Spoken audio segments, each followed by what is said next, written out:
Thank you, Hazel. I think we talked in kickoff. We introduced what we're going to cover. As I mentioned, this whole course is going to be very, very fluid. So we are going to cover as much content possible, the content that's not mentioned within the curriculum, or the content that is mentioned in the curriculum. We might go deeper on certain stuff and overview on the others. It will be covered at very different levels, So this is what we looked into last week. And I'm glad you tested it, and you not only did the professional avatar, you also went on to look at different tools like DALL-E, Stable Diffusion, and also Midjourney and Fuel. So these tools are evolving, and depending on the learning capability of these tools, depending on the way they get your instructions and come out with what it already knows about those instructions, is going to be fascinating. And I'm glad that you tested it. And Midjourney obviously is slightly more advanced, but the only thing is Midjourney is $99, but it ticks the box. The images are surreal, like photographic quality, So sometimes, you might have read the best picture of the year in 2023 was awarded to an image which was created by Midjourney, and the person didn't say. Whereas that was cancelled out, and then the person who was awarded the best picture of the year it was real picture, but people thought it was created by Midjourney. So what that meant is the differentiation or the demarcation between what's created by AI and what's created by human has already become a gray area, where it's pretty impossible for people to actually find what's created by AI. But that's because these people spend hours in fine-tuning it. So don't expect you to get the results immediately. You just need to work through the tool, have patience, and do it. But again, it's all about trying. Go through your tools and how well did the AI interpret your prompts. Keep on noting this out. What did you learn from that? If I were you, I'll just create a log. Put all these things in one place so that you know what you're learning from there. And then prompts is different. The prompts that might work for you in one might not work for the other. And there could be some generic prompts that could be working for all of these things. If so, what are they, etc. So go through that and then keep the feedback. Obviously, you might have bias, you might have issues with the graphics. The important thing is trying. So today, before we get into the nitty-gritty of disinformation, graphics, design, and all the stuff, I thought I'd land something very profound. So let's start. So today, I'll touch something about fonts and colors. And I just want you to take away a few learnings from here, right? So there are a few pointers, obviously, font. Where does the word font come from? It's a French word, fonderie. And it means casting or founding, that's where it came from. You might know Times New Roman. Times New Roman started off from British newspaper in 1931, so that's why it's there. So as a homework, there are a few homework that I'll give you. It's more about curiosity to understand why this is done this way. Again, go and find, people talk about two types of fonts, which I'll cover anyway, the serif and the sans serif. What is serif and what's sans serif? Why is it called that one? So just look into those things. So there are a lot of common fonts, obviously, that we use: Arial, Helvetica, Verdana, etc., which you can find in Word or in emails or anything. There are a few other interesting fonts that people create, or what they could use it as a font cast, or the typecast. They just use it and take it from this family of stuff, and then they create the font. In many cases, many websites, including ours, we have special fonts that we create used on certain tools, which means we pay for those fonts. You don't use generic fonts. There are some cases you can also do with that. And you can see there are special fonts that's been created. Souvenir fonts, you have the Comic Sans, supposedly is the most controversial and hated font in the world. Go and have a look. Why? NASA has its own font, and Dyslexie is one. And there is an interesting font that's based on the sleep wave of people, right? So the fonts that we know and could be very simple fonts, like what we said, Arial, Times New Roman, Calibri, and so. Think about it. The other one, which I would really want you to do, I don't know whether you know this. This was just about when social media kicked in, but this image was posted. And again, I just want you to also check this, because when it comes to font, colors also goes in hand on hand. And today it's more about curiosity.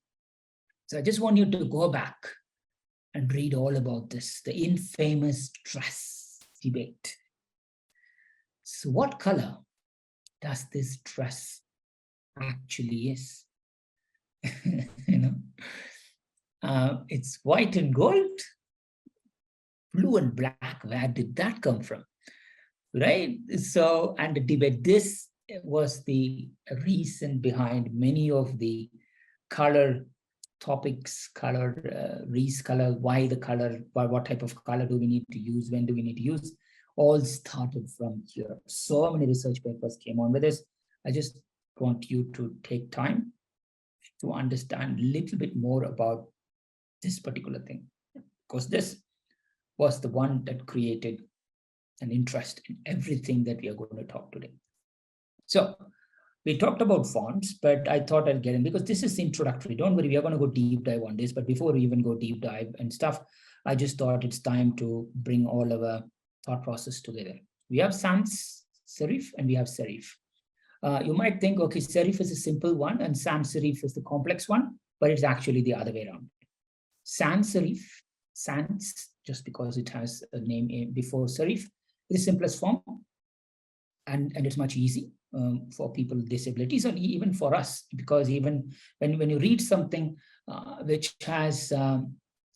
is in sans serif, it's actually not going to hurt your eye too much. So when I completed this slide deck, I realized how bad I was in slide deck, and secondly, how bad everything related to my website, my content, my everything was on accessibility. So I just want you to go and have a check with yourself. So serif fonts on the other side are very decorative, because this is the difference between sans serif and serif. But again, actually, yes, this is this. But when it comes to this fonts, why is it different? Just understand there is one layer that separates sans serif and serif, and I just want you to go back and find what it is. So Times New Roman is a sans serif, which meant it could be good and printed, but when you approach the same thing in email, or when you do the same thing in any proposals or anything, you are going to lose your people very quickly, right? Just be mindful of that.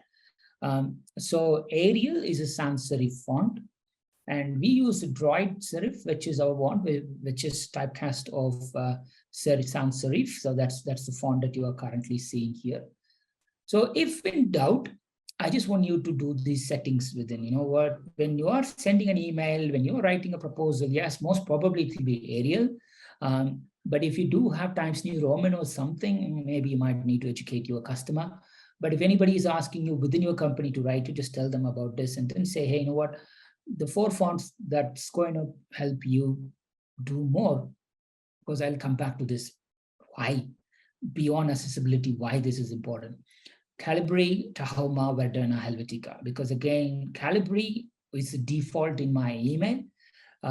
So please do, but without knowing it was default. So, and sometimes I do Arial. So if there is some things that you can do, just go back and check this and also let your team know. Because when there is a need for them to send any emails, when there's a need for them to send any proposals, if there is nothing that's included, please try to use these tools. Please try to use these forms, right? So if, again, we'll go deeper on this in the later stages, but I thought I'll set the scene with the basics first, because we'll go from there. So again, if you can still mix up the fonts, because there is not much, there's slight nuances between. If so, you can actually mix and match, but don't mix more than 2. It's if you're using Calibri and Arial, yeah, let it be Calibri and Arial, but you can use the same font, or different headlines and stuff, but don't mix sans serif. I've seen even my team doing that, where the headlines will be in a different font, and then the description will be in a different font. Yes, it's fine if it's in the same family.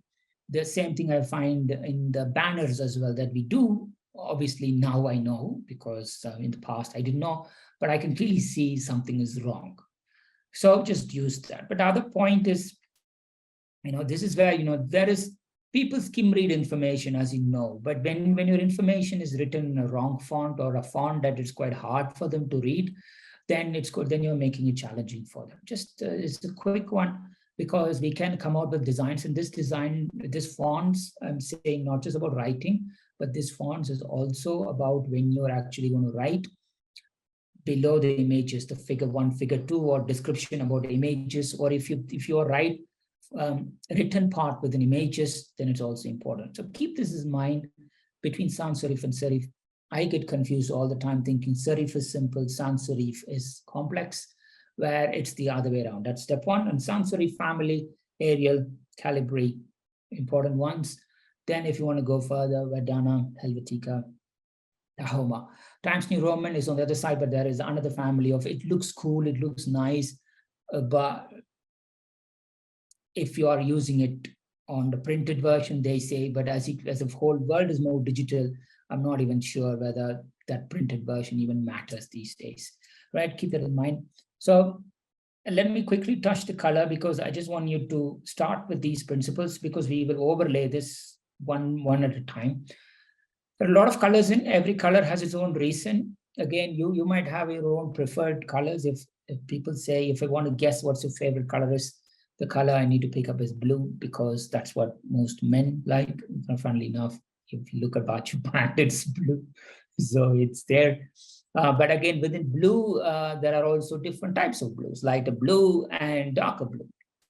We mix both.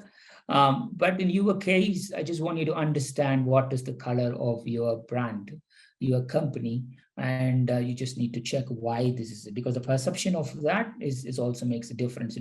We are not going to do a brand consulting on this, but again, understanding of the rule of color, of a role of color, and what is your brand color helps.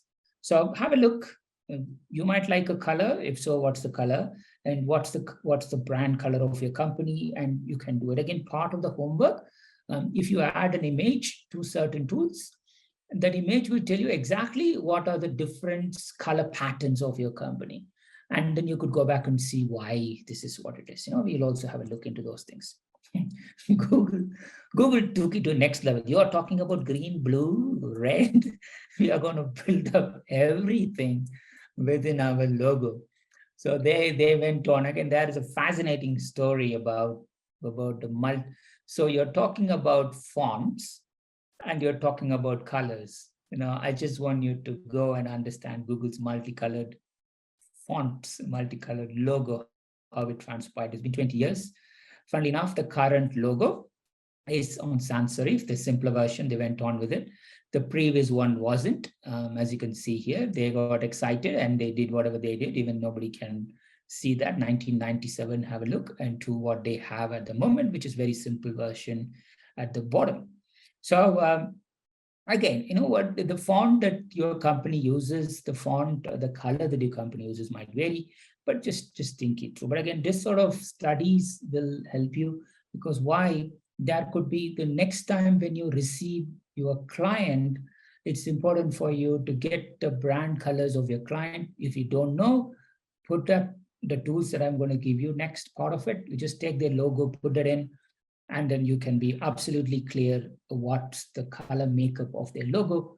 Then you can make it your draft much more consistent, much more consistent than what it needs to be.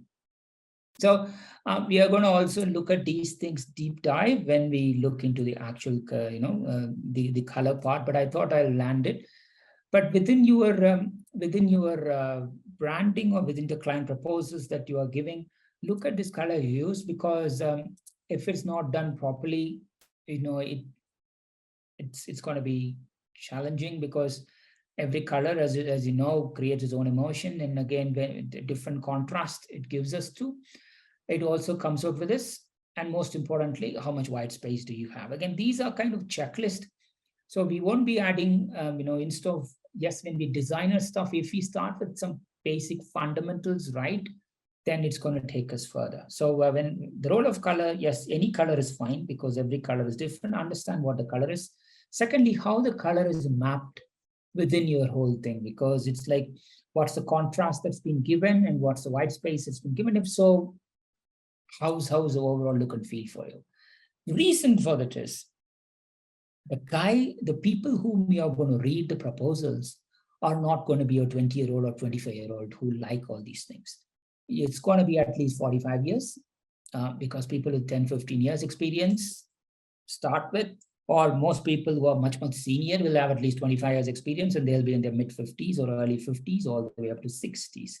So we need to make it very, very easy for them. So where you can sit and create an amazing solution, you can create amazing diagram, but if you make it very hard for them to understand, then you lost it already. Right? This is the thing. The average CEO's age is 58, because obviously the S&P is very top end, which meant you are a CEO even when you're 40s. It takes a while for you to climb up the ladder to become that big one. But either way, it tells you.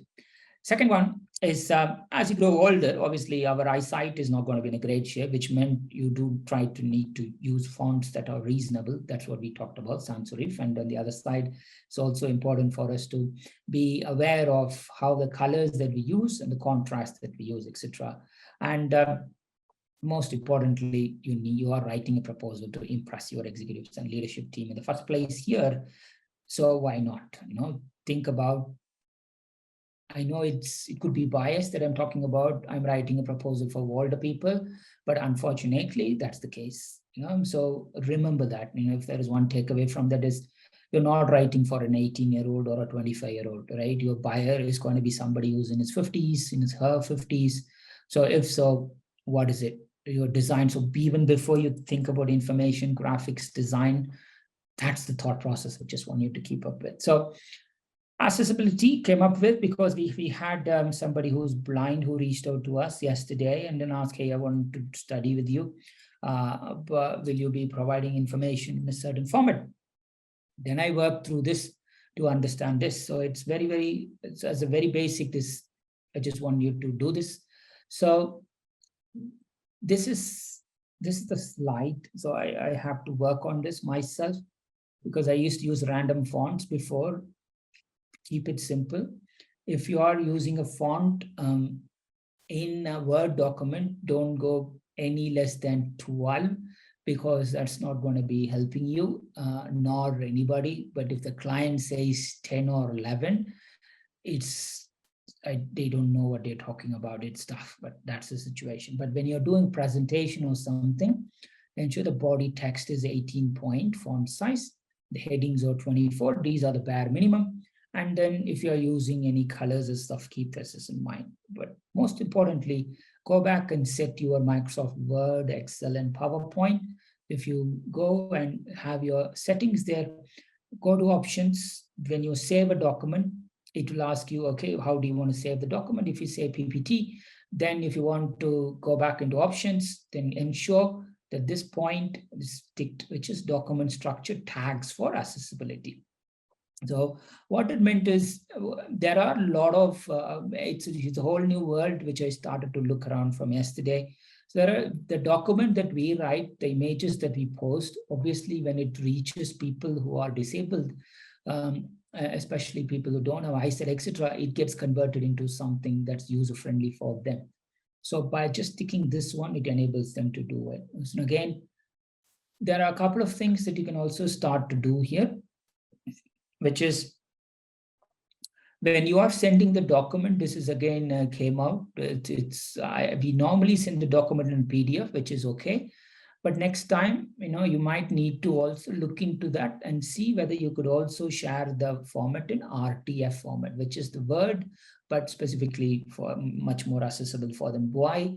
Because supposedly nearly 80% of the tools are structured in this format, which enables anybody who needs that accessible reading friendly formats, they can use this thing. So when you are going to create a design, or even after publishing a manual or a template or a brochure or a proposal or anything, try to see a PDF, doc, and RTF so that different people can accessible and different things, if there is an option. But if there is no option, at least try to do an RTF format. So but at least go and do it in options, because supposedly, even if you don't do it, don't share it, if you tick this, then the tools that these people who rely on accessibility tools can actually pick up your document and convert it into user-friendly format themselves if we tick this box, supposedly.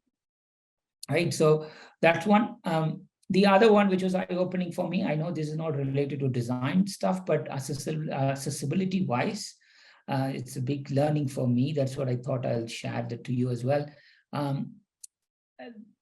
Supposedly, it's very hard for people to read anything more than 5 words a sentence, 5 sentences per slide, and 5 text-heavy slides in a row.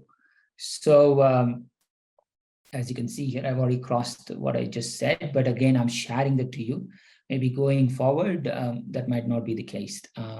But just think about this 5-5-5 rule, about what you can do, because when you are looking into this, this is what we need to go for.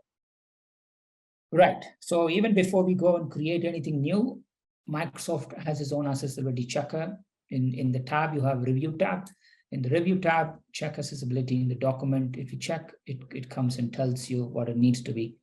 But there is some, obviously, accessibility means who is it for? Who is it solving the problem? In this case, it says there are many tools that are there, including Microsoft Accessibility Checker. They work somewhere between 30 to 50%, but there are still issues, which mean what it cannot do is it cannot check for, is it still the right color? How will it be reacted towards it? It doesn't work for audios. It doesn't check transcripts, and it doesn't check any visual descriptions and so. But again, it's a starting point. But I'm starting to see many AI tools that's starting to do that. But again, before you submit a document next time, I just want you to go to review and have a quick check, added part of your stuff, had a quick check, accessibility check. I know you're going to do a spelling check, grammar check, editing checklist, all those things. Also do an accessibility check, because it's going to be there. Alt text, this is another tip before we even go through the details. Alt text or text for images. So sometimes we write about the images in the image itself, so that it's explanatory. Just it helps us because the word count in images is not going to be used part of the word count. So I've seen people who write a lot of text within images. Because yes, it helps your word count, but it then screws up the entire image. And for people who are trying to understand what this image is about, you might think that's helping them, but most of the time you're actually making it hard for them. So what's been suggested, which is going to make it, remember, if all it takes is one person within your review team who is different labeled, who is partially blind or having some disability to actually see it. Imagine you send them this, right? We normally send a response matrix or something, just say, hey, this is the additional, this is the checklist of what we're doing. In addition to that, imagine you also send the description of that in an RTF format, where you have a short alt text within the document, and then you have a much more detailed description in the document, and then in an RTF format. So people who wanted to read much about images and anything, they can now also look into this alt document, right? The full details are there because these people can then help to navigate it. Yes, it's an additional workload for you, but making it much more accessible, making it much more friendly.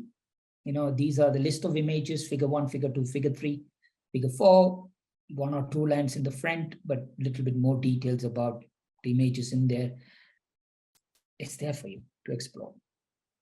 So the reason I just want to share that to you is it's really shocked me, because I thought I'll start with the color today and then get into the different types of diagrams and we go from there. But what it transpires is, first, let's get the basics sorted. So even before we begin,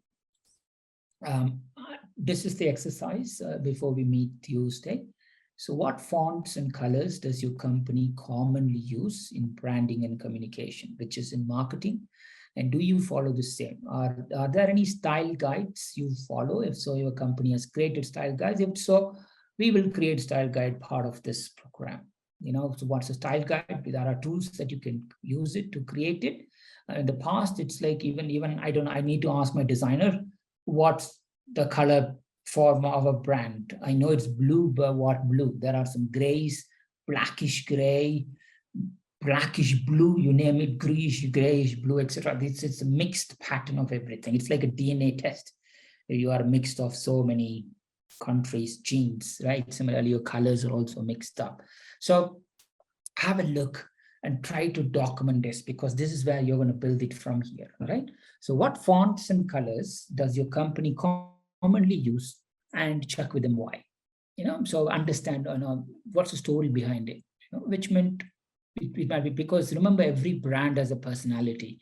So when we cover the brand personality, this might be interesting for you, because what that meant is when you're writing a proposal, you can write it much more human level, and your diagrams or the visual tools, but you can't just use it as a diagnostic tool to explain. You can also use it as a personality tool as well through your colors. That's what I want to get to. So have a look. Are there any style guides available? And within your RFPs, just have a look. I always find Arial 10, one page, X amount of characters, and so. But what are some of the typical instructions or requirements you have seen around fonts and colors in RFPs, tenders? Look back in the past, now, different types of clients, different type of regions, different types of sectors. Have a look and maybe also list those things. It's just like information collection. Again, I've known about accessibility, but I've always overlooked it. But have you considered accessibility needs when selecting fonts and colors before? If so, how? Because I was using random fonts, as you can clearly see, I now need to go back and make all the slides in 18 size and all the description, the title slides into 24. Right? That's one thing that I learned. And I always get confused with serif and sans serif, but now I also learned sans serif is a simpler form. And I'm pleased to know that Droid Serif, which is our company's font, default font, is actually part of the sans serif family, which is good. So it also meant like the font that your company uses, what font is it? So is it sans serif preferably? But if it's serif, then you might need to just see, maybe you might need to use a different font, nudge them toward it. So the AI tool, which I want you to explore a bit today, obviously, is colorable.io, because what it does is, I just want you to add any images towards it, and it tells you the pattern. So the images, because yes, in some cases, because images are done by different people, I just want you to take 5 or 6 images that you use commonly within your company, that you use in your collateral, and just understand whether these images, this is just a test, just so that you could catch your designer to just see the him or her is consistent with what he's doing. And also, when you receive any documents and stuff, if there is any images, just post it to it, so you can also get the color patterns within these images. It's fascinating when I try to do that. I mean, like, I need to give 80-20, like 80%. Yes, it was nearly similar, but it wasn't exactly the same. So colorable.io, play with that. There is another tool that I covered in the kickoff, which I didn't mention here. You can also explore that one for the patterns. Again, this tool is for website, WebIM, contrast checker. You can use this to check 2 colors and see whether they will work. This is for the website, but you can also test it just to understand the color compatibility. If it doesn't work on the website, when anybody tried to read it online, your document, or download it and read it, they might have the same feeling. So the cool tool that's been creating trends here is called Chroma. As a Chroma is very interesting, because Chroma is like a color AI tool.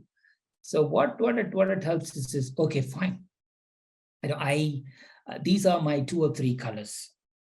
Take these 2 or 3 colors, and I just want you to give me 10 different color palettes that's going to be compatible, because I don't want to create all the images looking in the same way, so in the same colors. But at the same time, I don't want it to look totally different as well. So that's like this 80-20 that I'm talking about. What are the different palettes that you can create, right? So you could actually search, it's a very interesting tool. You could actually search some of the best combinations of palettes, why, and you can just do it. That's very, very interesting. It's just for colors. I know I'm jumping here, but I just want you to, as test out. One is understand what's your color palette for your company.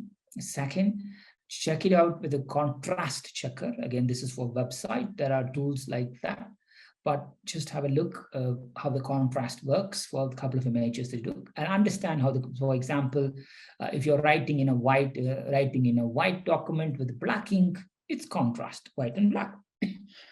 But if you're using a white font in red, yeah, it's okay. If you're using white font in yellow, that's bad because it doesn't work. So this contrast, how is it going to work? What's the different contrast framework that might work well for you? That's it. So understand the colors and fonts within your company. Understand what's the requirement that normally comes through your way, and then see why is it that way. And then think about, have you thought about accessibility? I haven't, but looks like the more you think about it, the more you are going to improve what you're going to write, because the senior stakeholders who are reading, the reason they give up or they don't read much or they skim read it and make a wrong decision, it could be your font and nothing to do with your solution. Keep that in mind as well. So some of the tool, also there will be other tools that we'll be looking into that, but for now, just play with these tools. And if there's any other tool, find it, let me know. Just check for Color AI tool. Exercise for this week is following up from what I just said. Number one is review 2 to 3 proposals or RFP response document. So the proposals is pretty much the questionnaire from the company, just from the buyer actually. So see what they have done on the return side. Have they done 11, 12? You can copy paste the document, and you could get a feel for what font size this is about. So understand it. And was it user friendly? So yes, we think about our responses, but how does the buyers have done it? So make a note of fonts used for headings versus body text. This is within your proposal. Is there any consistency around it? We tend to have a template. So if you know Dickism, I used to work with Dick as a partner for 2020, and Dick is a totally different league. So everything for him has a template. So headings to body text, etc., you cannot change it. It's rigid. It's standard. That's how it goes. Because many of the proposals that they do follows the same set pattern: capture consulting, proposal consulting, and training, and so he has created this. Again, within your thing, just look headings versus font. Is there a pattern? Are they consistent? What colors are used? Are they limited, extensive? Evaluate readability, just your own thing, consider, and then I just want you to also do this. If you are changing something, redesign a proposal section, headings, just don't change the actual content, but I just want you to play with the fonts, with the headings and fonts, and just to get your own feeling. Okay, now I've done with Arial as a heading, Arial as a thing, because nobody will ever fail you. And though they say it all needs to be Arial, is because it's fine. Nobody will ever fail you just because you have used a wrong font. I'm not saying Times New Roman versus Arial. I'm saying the Arial family of fonts. So is there anything that you can do? Again, I just want you to test this out, right? Once you find it, for a basic test, it's like, okay, now change the headlines to Serif family fonts: Helvetica, Verdana, Calibri, Arial, and then see heading and subheading. If you change the fonts, does it make any sense? Do you find any difference? And again, if you just change them into the traditional serif font like Times New Roman, etc., how does it impact? So next week when we catch up, I just want to see, is there any surprises evaluating real examples from your company?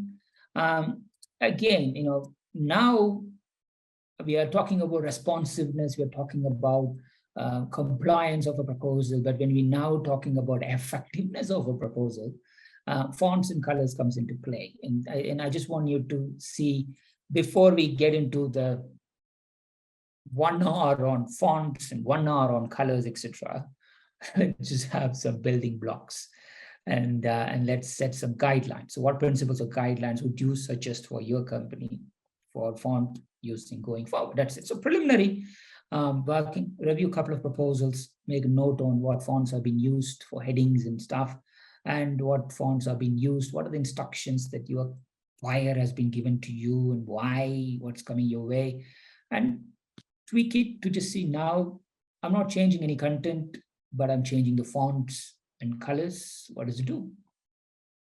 Is it improving? And what's not improving? Because again, there are different companies do it differently. Yes, the fonts cannot be changed, but colors can be changed. So your questions could very well be in black and the response is in blue, dark blue. I've seen companies doing that. Or it's the other way around, where the questions will be in blue, this one will be in black. How does it work for you? Have you ever tried that sort of things? Just and does it change the look and feel of your proposal? If so, is it helps in reading? The same thing. Here is a standard proposal that you've written here. It's something that you played with just by changing fonts and colors, nothing more. Compare both and see what it does. That's it. That's without even knowing. That might be giving you a little bit more. Remember, the senior stakeholders just want to read something in a friendly format. So I thought before we get into the deeper slides, it's important to get to the basics of this. So next week when we catch up, I'm sure you might have some interesting stories around it, and you might find some interesting AI tools as well. But the other AI tools, it's here. If you find anything new, let me know. But I use Colorable because I didn't even know what my branding is. That helped me. So I'm not relying on my designer. So which means I can save it now. Hey, this is the color pattern. With Chroma, I can put that color pattern inside and then say, hey, what can you create limitless patterns for me so that I can start to use it accordingly. It finds it. That's it. You might find a similar tools like Chroma, like Colorable, that you can go for it. And WebAM is there for a long time. It's just an accessibility thing, but there could be some other tools like WebAM. If you find it, let me know, just to understand, what's working. So that's it, basic stuff. Just go for it. But on the fun side, I just want you to go back and check about this one. This literally broke the internet in 2015. If you don't know, the actual color is shocking. It's different to what's here, but the answer is there on the top. So get to know, be conscious about fonts, because this was eye-opening for me. Now I'll be very conscious on what I'm doing. At least in the slides, keep it 18 and 24, description and there. Try to use as much sans serif fonts, set up your emails accordingly. And most importantly, check your accessibility. This is a very we can go in length on this, but I thought quick wins are much more important than giving a lecture that you won't even use it. So that's it. So 555 is going to be tough for me, but at least one thing that I can do is text heavy slides. I don't normally think too much about it because I just want people to know more about what's written than this. But again, it's a suggestion. RTF is interesting because I did convert the document into RTF, and so I didn't find a difference. But I just sent it to that person who just asked for it, and he said, oh, thank you for sending it in RTF. Now I can use it, because there might be that one person who this could be a blessing. We don't know. And so far, it's after training nearly 4,000, 5,000 people in this 6-7 years. This was the first time I've encountered this. I don't know how many people, if I've known this, I could have touched, but it's still not bad. So go for it. Check up this. Also check accessibility. Take your proposal, check the accessibility, and see how much it scores, and then see what it says, and if there is anything you can do to improve. That's it. Let's just go one step at a time, and then we will build from here, rather than we talk about all the images and other things. We'll make it as practical as possible. So I will see you next week. So take all the learnings, test it out, and we'll go from there. Thank you.